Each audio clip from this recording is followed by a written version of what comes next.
What's going on, Creased fam? We appreciate y'all coming back. This is episode 43 of the Creased Podcast. I'm one half of the Creased Podcast. My name is Casita. I'm here with my partner in crime, as always, Trey Treasy. What's going on, Trey? What's going on, dog? Back again, 43. Happy to be back. We got a lot of stuff to talk about this week, so I'm looking forward to it. It's a big week for we'll get into it, so I'm not even going to ruin it right now. The only thing I do want to shout out up front, our guy, the sneaker god, traded from Houston. He's gone. So PJ, as we know, we didn't talk about it on last week's episode, but PJ Tucker's been traded from the Rockets. So the sneaker guy saw his first game. He popped up in linen tins. He pulled up to Milwaukee in linen tins, and I was like, I'm gonna miss that guy. Yeah, for sure. He was practicing in those Kobe sixes, the PE versions. Yeah, inspired by Yeezys. So that was, yeah, man. Wish PJ nothing but the best, man. He was a solid role player here in Houston. So Basketball for sure, but just like coming down to like the kicks and being from Houston and everything, we really appreciate him showing out on the court every night. It gave us another reason to watch those Rockets every night. That's for sure.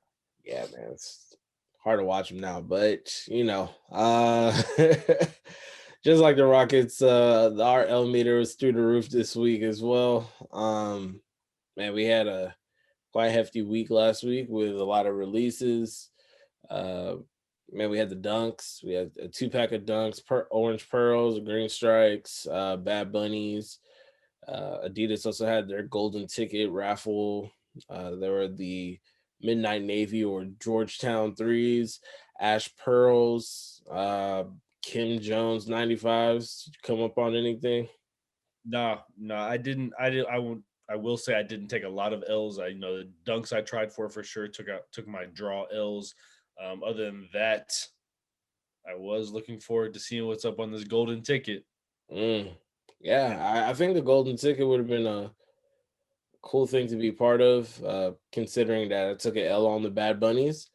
I was gonna say it would have been cool had I won. Yeah, it would have been cool had I won. We'll never know. I did come up on the orange pearls though. Did you? Yeah, I came up on the orange pearls. Yeah, made them a gift for my significant other. So they're pretty nice in person. I won't lie. So boxing on nose. Yeah, absolutely. So let's talk about what we do got. It is KOTD. Okay. So you want to talk about what week it is? You want to talk about like the significance of the week? Oh, I mean, that's coming, man. That's exactly why I wanted to do KOTD. Yeah. KOTD is my Air Max ones, and this is the Air Max Day edition, as you can see. So these are the Air Max 1 Maxims. These released 2018, I believe. 2018 or 2019. One of those years. Well, you got the super light Air Max outsole now. This is the Maxim, so it is shaped a little bit more funnier than the originals. They got these nice skinny drawstrings kind of deal. It's a way different material. A nice like smooth. I don't even know how to describe this type of upper. But then the toe box itself is also a nice ultra mesh type of upper. The suede is nice and very smooth. This shoe only gets rocked once a year. That's why it always stays in pristine condition like this. So I will be rocking these on Air Max Day for sure. Again, it's the only time of year that I get to wear it. So this is my kick of the day, is the Air Max 1 University Red Maxims. Perfect shoe to pull out for kicks of the day this week. I was very interested to see what you had this week. I knew this would be a good one for you. I knew you'd dig deep for something good this week. So it was. This is my week. This is my week here. All right, I'll jump into mine. So my kick of the week is from 2019, also an Air Max. Shout out to Air Max Week this week. So gonna go with the Air Max 95. This is the Have a Nike Day. I really like this colorway a lot. These came out in 2019, March of 2019. Not exactly near. I want to say it was like the beginning of the month, but it was still during March of 2019. But yeah, I wear these fairly often. I love the black on them with the other bright colors. Obviously, you get the Nike swoosh on the little fella there. But other than that, man, not too much to say about this shoe other than I really, really love the purple, the like coral and the teal on these. Like it just as soon as I saw them, I was like, man, even if these aren't popping, I'm gonna go for sure and get these. So I don't even know. I might have a Nike day in there. But I want to say I bought these like off StockX the day they come out because they sold out on sneakers, and I was like, oh man, shit, I'm just gonna go get them real quick. And then of course they were in Foot Locker the next day. So Mm. was what it was. I didn't like overpay for them or anything, but I was happy to get them in my collection. That's for sure. So this is my shoe for the week. Air Max 95. Have a Nike day. Yeah, man.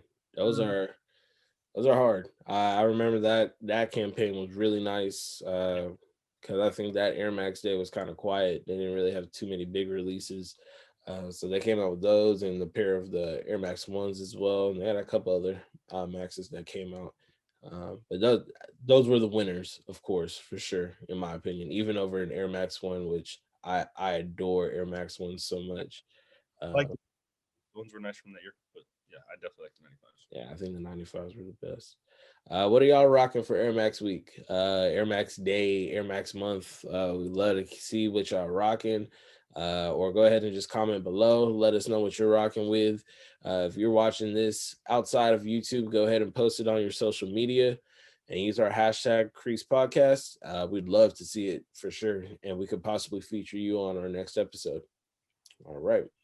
Um, yeah, and before we get started, uh, we are going through some troubling times here in the United States.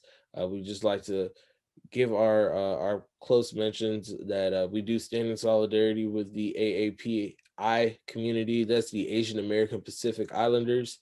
Uh, they are receiving a ton of hate from particular groups of people, and we want to let y'all know that we don't stand for any sort of hate whatsoever. We wish everybody to be equal, and we want everybody to be able to be a stand-up citizen. So shout out to y'all. If you're against hate, go ahead and stand up for what's right and do what you got to do, man. All Great. right. Straight up. So, so as every episode, we start off with fresh out the box. This week we got Mr. West, Mr. West, Mr. West. Um, so it was reported over this past week that Kanye's net worth is now over $6.6 billion. Yeah, I said that very nonchalant, but he is he got it in the wallet, man. His wallet's thick. Okay, pause. Whoa, whoa, whoa, whoa. But yeah, 6.5 large bees. Yeah, he got the bees on deck, man. So, but half of that revenue he has to it's credited for the Yeezy line, the Adidas Yeezy line, which Forbes is now currently investigating as well. So this is all allegedly, but I wouldn't put it past that he's over the billion mark at all. And as we know, the front runner for the Adidas Yeezy line has been the 350 version 2. It's everybody's favorite. This time around, we have two new iterations of this shoe, starting off with the 350 version 2 mono pack, uh, which is originally supposed to be a 4-pack. Right now, we only have these two pictures. It's going to be the spotted clay and the ice, which is a light blue version. The mono, I'm not, man, I don't even know if I'm saying it right. Is it mono or mono? Because these things look sick. So I don't know if it's mono, like the illness, or It's monochromatic because it's one. that's what I mean. I would assume that too, but these things do look like a disease. Yeah. But anyway, it's a monofilament mesh upper, which helps reveal the web-like caging designed underneath. So that's gonna be the mono. Again, they come in clay or they come in light blue, and then there's the 350 version 2 light, which is a color changing, UV sensitive color changing upper, changes from cream white to like a soft pink, and the stripe across turns from white to amber. So these are rumored to release on around the summertime, summer 2021. So did you have a favorite of the two? Do you like where Kanye's going with this? Yeah, I mean, Yeah, I mean, it's obviously extremely impressive what Kanye has done with Adidas. I know we've had an episode before where you were pretty passionate about like how much he's worth and how far he's pushed the Adidas line. Now, I want to say it was towards the end of the year we were talking about where all the where they all stand, all the brands stand, and we were talking about Adidas is where it's at because of where Kanye has put them, and they're only there because Kanye has put them there. And I 100% agree with that at this point for sure. There's no doubt about it. There's not much else going on within the line that that really, really, really stands out besides for the occasional Ultra Boost and whatnot. So yeah, I think Kanye really does hold it down for Adidas. And as far as these, I like 350s. I have no quarry with 350s whatsoever. I like the shoe. I think it's comfortable. These two are not necessarily up my alley as much as some of the other ones, some of the darker colors and stuff like that. But I will say, the first thing I'll say is that I love the fact that they're using the 350 in other ways, and they're doing more stuff with it instead of just reflective or non-reflective, right? So we've seen that for years, and it's very nice to see a different look on it, regardless if they're just trying some stuff out, experimenting or not. It's cool that they're putting it out into the world. The mono pack looks ridiculous. They look like water shoes. Looks like I'm about to take these to Schlitterbahn, so I'm looking forward to doing that with those. But other than that, the light pairs, I won't. I'm not even gonna hold you. Those are pretty. I'm kind of with it. I'm not against. Oh, I'm not against the color changing at all. This one's an interesting color pattern because I don't really know if I like how the upper changes. I do like the stripe going yellow or like that goldish color on this one, but I don't know if I like that upper changing color. But I think it's a good concept, and I do think they should continue to use this for sure. On some darker colors, I think that would hit super duper hard. But yeah, for sure. Big shout outs to Kanye, and yeah, the 350. Do not expect that to slow down anytime soon. at all. Yeah, that is the hottest train running right now for Adidas. Um, I will say I'm quite the opposite when it comes to thinking about how these shoes are going to come out. But I will say that neither of the iterations are original. Considering that, especially with the light, the UV sensitive, we've seen this before on countless of other shoes, and there's plenty of thermochromatic or UV sensitive paints out there that people have used to customize their shoes for years. With the monopack is basically like a deconstructed shoe. So we have seen those before as well. I would want to think that Kanye thinks of these 350 version 2s as his Air Force Ones or his Air Jordan ones for his Adidas line. So with all the iterations as we've seen on both of those silhouettes, which are timeless classics, and as well as the 350 version 2 being the timeless classic, um, I don't think there's any room for any uh new ideas or ingenuity. Like I don't think you can actually like make the wheel again in a sense. But I will say the monopack does look cool. I think the monopack looks really dope. At first I wasn't really rocking with it, but I can see how somebody might like it. Yeah, he's not tinkering with this. This is not a brand new model or anything by those means whatsoever. This is definitely just another iteration of the shoe. This is like you said, deconstructing is just like a deconstruct with the translucent over what he took off, right? So it's a very interesting looks on them. But yeah, this is nothing. This is not going to feel any different on your foot, I would assume. Yeah. You know what I'm saying? Yeah, I mean it's almost like a skeleton. I would say it looks like a skeleton. So I mean it's pretty cool to look at. But congrats to Kanye. That is a hefty number to carry behind your name, and especially in a bank account. The last thing I have is that on this one is that you just said something that kind of caught me, and I was like, how we look back and we're like, of course we all know what Jordan 1s look like, Jordan 2s look like, Jordan 3s look like. Like Kanye is setting a whole new number panel, like new palette of numbers, that we're gonna remember in 20 years and look back and start at like the 350 and the 380, and that's just crazy to think about, right? Yeah, I mean, yeah, he didn't start at one or two. He has different code numbers for each one. So it will be interesting to see how those play out in the future. But again, congrats to Kanye. Moving forward, we have March Madness. It is the month of March. You know, we love basketball, point blank, period. As most of us know, Jordan Brand has a select roster of schools where they can give them select PEs. Here we can take a brand new look at 6 new PEs for universities of Michigan, Florida, Georgetown, Marquette, Oklahoma, and of course, University of North Carolina. Each one of these schools have been gifted, well, their basketball programs have been gifted Air Jordan 5s.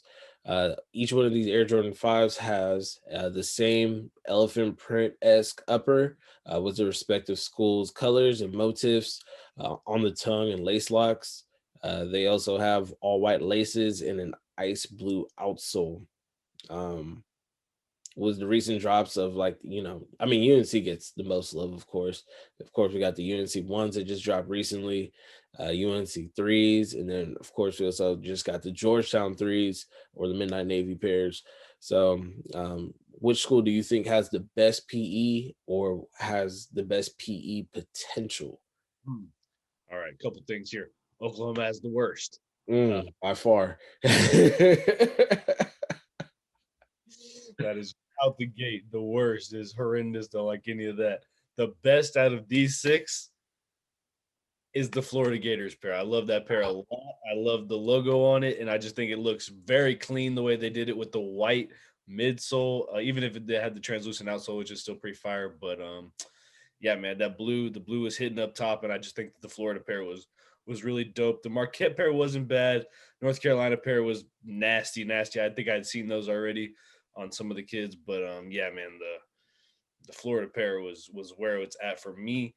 And if I'm gonna start a like petition to get a team a shoe, right here on the Creased Podcast, we're starting it that the U of H Cougars need their own Jordan PE ASAP.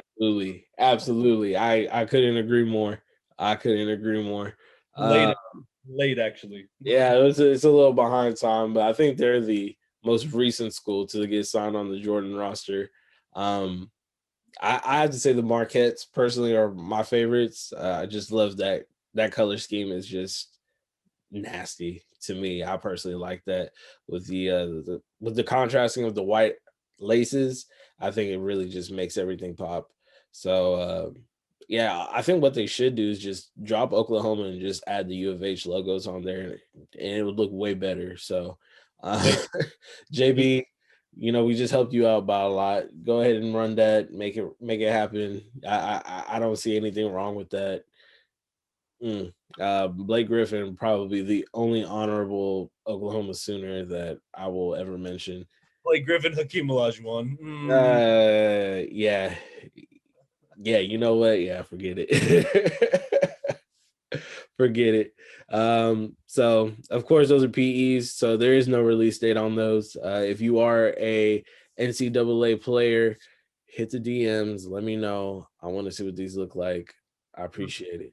Oh, Let's move forward. And as we know, it's the month of March. So a lot of things happen in March. Not only is it like International Women's Month, but it's also Air Max Month. Some people celebrate all month, some people celebrate the week, some people just celebrate the day. But all in all, we all do love Air Maxes. So you know, we have like an onslaught of Air Maxes that we're about to talk to y'all about here for the remainder of the episode. But before we get to that, do you have a favorite Air Max model and or colorway? ooh, that's so hard. I mean, model is not hard. My favorite Air Max model is the Air Max One. Mm, I love the Air Max One. It's a great shoe. It's super comfortable. It's more comfortable than the other models to me. Uh, but I will say I have a close second, and that is the Air Max 95. I love the Air Max 95. I love the way it looks. I've always loved the way it looks. I will say it was the shoe back in the day that in East Bay that I'd go look at. It was not back then. The Air Max 1 was not the shoe for me. When I was a kid looking at the magazines and stuff, it was the 95. Um, but the one is a little bit more casual look on the regular for me, I guess you'd say. So that's probably why I'd give it the slight edge as my favorite Air Max model. With that being said, my favorite Air Max 1 is a couple different pairs, all either Amsterdam inspired or Dutch inspired. The Cherrywood Air Max 1 for sure. Those paddles. And the Amsterdam Air Max 1 that dropped last year with the London pair, really high on my list also. And then there was one more, I think it was just Para, the maroon looking ones. So with the blue speckle on the midsole. So also those, all three of those are dumb fire Air Max 1s, by far my favorite. I mean, there's so many Air Max 1s colors. I mean, it's like Air Force Ones where like there's so many of them you couldn't even go down a list. But my favorite Air Max 95, I've never owned it. Kind of similar to this one, but it's the Miami Vice colorway from way back in the day. I can't even tell you what year those dropped, but that was one of the ones I used to look up back in the day, and I just remember being like, that is the flyest shoe I've ever seen in my life. So I come up on those. I love them. I don't, love the mesh eyelet as much around here, but yeah, man, those look dumb hard, and I love that shoe very much. So yeah, those are my favorite Air Maxes. So love. Finally made it to this week. Yeah, man. I crave this week once a year, man. I celebrate this more than anything else. We started in April last year, so we didn't get to do this last year, huh? Yeah, that's right. We missed this by a couple weeks. So my favorite Air Max model, of course, again, yeah, it's the Air Max 1 by a long shot. I got 13 pairs of them, man. Hey, that's not saying a lot, because there's aficionados out there that have so many more. And for me, close second would be the 97s. I think the 97s are a magnificent shoe with the full bubble going across the bottom. But if it came down to it, when it comes to colorways, I think my favorite Air Max 1 colorway would have to be probably the Atmos. The Atmos, Air Max 1s, the elephant print all around it just really sells it for me. And then the color of the swoosh is just, yeah, it's mesmerizing, dog. It's probably the best shoe of all time. That's like, honestly, I was looking at that one and I was like, man, if I don't say that one, he's gonna say that one. Because that is like my pinnacle. Like that is the peak. So you talk about shoes in general, I just feel like that one's up there. Yeah, that is the shoe. So let's carry on with this episode, man. Let's jump right into order confirmed. It's Air Max heavy from here on out, guys. So just strap in with us. Yep, there you go. Strap up. Let's go. Trey, lead us in. What we got, man? All right, my man. So the first one on Air Max, this is gonna be for order confirmed. This is everything that's come out this past week. These in particular came out on the 19th for $140. This is going to be the Air Max 90 Rice Ball. So it's predominantly gray upper. That's like, it looks like seaweed themed all the way around it. So that's pretty interesting. It's got the pattern around all the way around the mud guard, actually. Blue swoosh and accents throughout the entire shoe. Pull tabs and laces are all specially detailed and whatnot. Translucent outsole and rice graphic on the insole. It's inspired by the popular Japanese comfort food Onigiri. Yeah, onigiri for sure. So these are interesting. I think a little plain for me, for my particular taste. I know the seaweed has an interesting feel around it, but I don't know, with these colors, it just doesn't do it for me. I don't know if it's just a little bit too bland. What do you think about these? Not the biggest fan of these. Yeah, I think it's the mud guard for me that doesn't look like it's sitting well. I'm just not a super big fan of these. Very stale looking shoe. So yeah, I will not try to get those whatsoever. Though, and then again, they're also 90s, so I'm just don't like the way 90s look. But all in all, I think it's great that they are adapting into this Japanese culture, and they're really just trying to play with some extra themes in there. So um, yeah, good attempt, but not for me. We do have a second Air Max 90, however, also came out on the 19th for $140.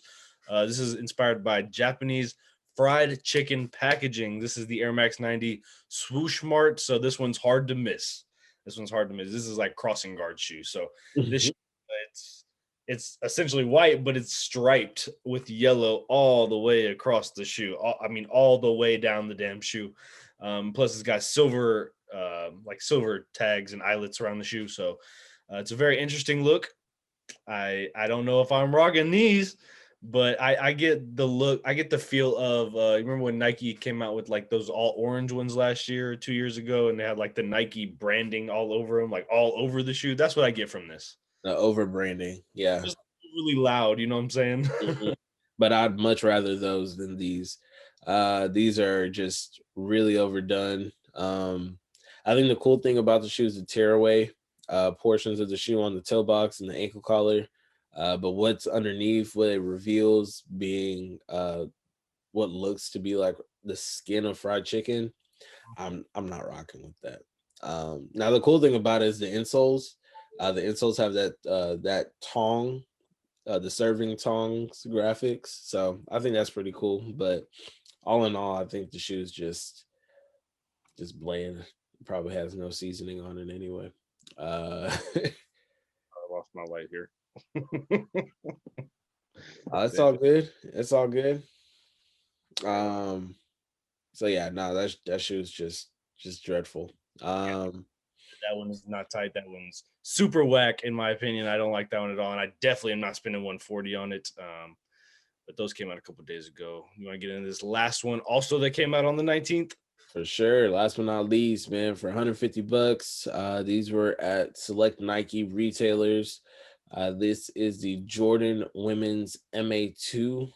This one's dubbed the greatest gift. It's the latest silhouette from the Jordan brand. Features mixed material uppers consisting of black suede mud guards, white canvas toe box, some purple accents, and heel tabs.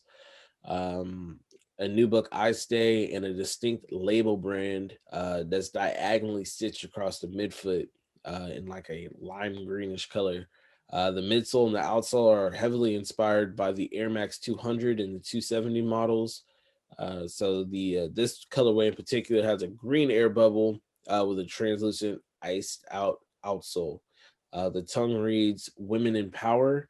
Uh, this colorway is actually in celebration of International Women's Day. So this is JB trying to give back. So you think Jordan Brand came through for the ladies, or do you think it was a bust? I think it's an interesting looking shoe. I think they did a lot on it. I do like the contrasting soles that they kind of mixed up on this one. I think that looks good. The mixed uppers aren't for me too much, but I will say that like the chunkiness of this shoe is what's trending right now, and it's what's popular. So I do think this is a better looking shoe, especially for the women. I think I can't speak on behalf of if they like this or not, but I will say that I think this looks better, and it's more attractive to me looking at it from my perspective. Mm. Absolutely, yeah, man. This is actually the second edition. So Jordan Brand released the Jordan Max Air 200s last year. So this is just the Max Air 200 version 2. I think this one versus its predecessor is a lot better. It's more eye appealing. This colorway in particular definitely gives off Concord vibes. Was just like, with the way that the colorway is laid there. But of course, it has those pops of green and purple on there to make it really stand out really well. Um, so I wouldn't consider this a bust. This is actually a great looking shoe.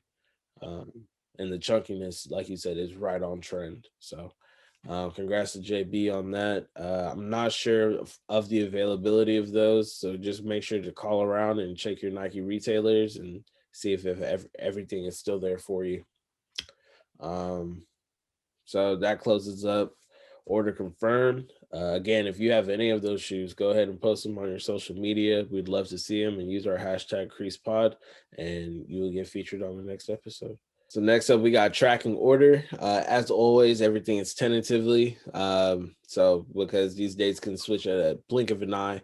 So just be on the lookout for that. We already discussed in our previous episodes the Bacon Air Max 90s as well as the Clot Kiss of Death Air Max 1s. So there's going to be a link at the top right. That way you can take a look and see which ones, to see our opinions and see which ones we like better. Starting off first, we got the Swarovski Air Max 97 Polar Ice. This is the fourth rendition of the crystallized 97s. This time around, it's going to be like a silver bullet-esque colorway. But they replaced the red with polar blue. So that's going to be on the midfoot, the tongue, and the outsole. This pair is also accompanied with dust bags and a brand new pull-out box as well. They're slated for the 25th for a very minuscule, very small $400 price tag, and only available in the Nike Asian markets at this time. Trey, what's your take on these, and will you be getting them? These are wild. These look expensive. They are expensive. These are, this is not a shoe I'm gonna rock. Obviously, it's for the women anyways. But if I had to pick one of these, the black one is the hardest with the diamonds on it for me personally. But I like how the blue contrasts with the diamonds on this particular pair with the polar blue pair. I think it looks really good, and I don't know if I'm coming out on 400 though. Oh no, I'm definitely not coming out of the pocket for any of these. The resale value on some of these are upwards to $3K, so I'm really good on all of that.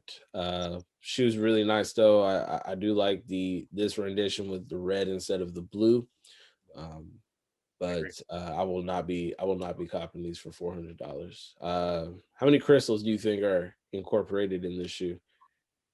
Ooh, I think they said something like it was like over 50,000 on the OG ones, on the originals. So like I would assume it's around that 50,000 though. Like that seems ridiculous. So I'd need to see them in person, but I could sit there for days and never get that right. Them shit sparkle. So I could own the pair, count them every day, and never get that right. Yep, that's facts. Next up, we got the Air Max 1 Evolution of Icons. This is a big one for Air Max 1 aficionados. This releases on Air Max Day for $140 on the sneakers app.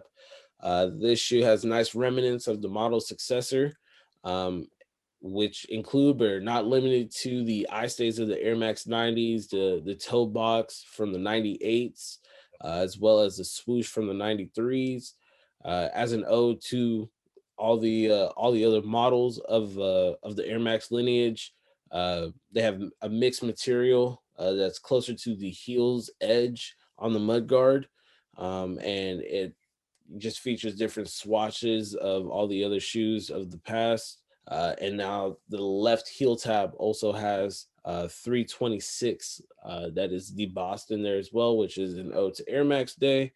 The nice thing as well is that the insoles come with a graphic of the lineage of all the Air Maxes up to the Tuned Air, which make up this shoe.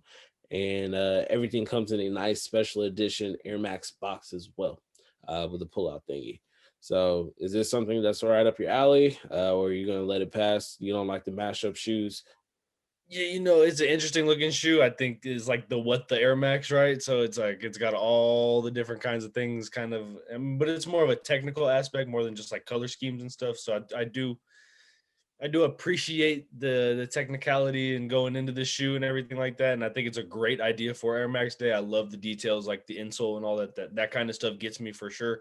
But overall, I don't like the look of this shoe. I think the colorway is all right. You know what I'm saying? Like, I just think it's got too much going on, to be honest with you. I like the certain parts of certain shoes. And, I love the fact that it looks like an Air Max 1 up front, but I don't like the fact that it looks like a 90 at the top near the ankle. So that's just how I feel about those. Other than that, the colorway is not terrible except for the 4 different color swooshes. No reason for that.